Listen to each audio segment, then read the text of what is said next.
අවිස්සාවේල සිට කොළඹලා ධාවනය වෙමින් තිබූ දුම්රියක තිරෝධ රථයක් ගැටීමෙන් අනතුරක් සිදු වුණා. කොස්ගම අලුත්තම්බලම දුම්රිය හරස් මාර්ගයේදී අද පෙරවරු 6:30ට පමණ මෙම අනතුර සිදු ඇති අතර අනතුරෙන් තිරෝධ රථයේ ගමන් කළ දෙදෙනෙකු බරපතල තුවාල ලබා අවිස්සාවේල රෝහලට ඇතුළත් කර තිබෙනවා.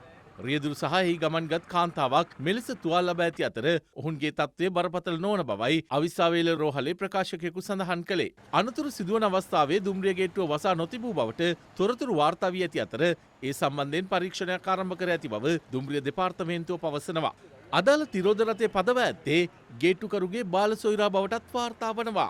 තිරෝධ රථය දුම්රිය හරස් මාර්ගය හරහා ධාවනය කරනවත් සමග ඒ දුම්රිය ගැටෙන ආකාරය CCTV කැමරාවල මෙලෙස සටහන් වී තිබුණා.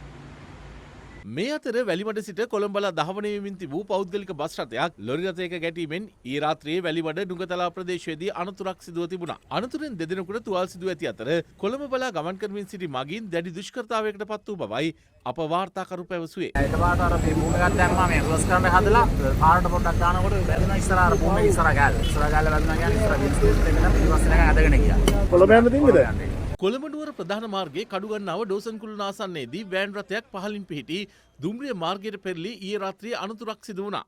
අනතුරින් 15 දෙනෙකු තුවාල ලබා තිබෙනවා. මේ අතර මහනුවර ගම්පොළ ප්‍රධාන මාර්ගයේ බෝතලපිටිය ප්‍රදේශයේදී අද අලුයම මෙලෙස මෝටර රථයක් ගිනි ගැනීමට ලක් වූයේ කාර්මික දෝෂයක් හේතුවෙන්.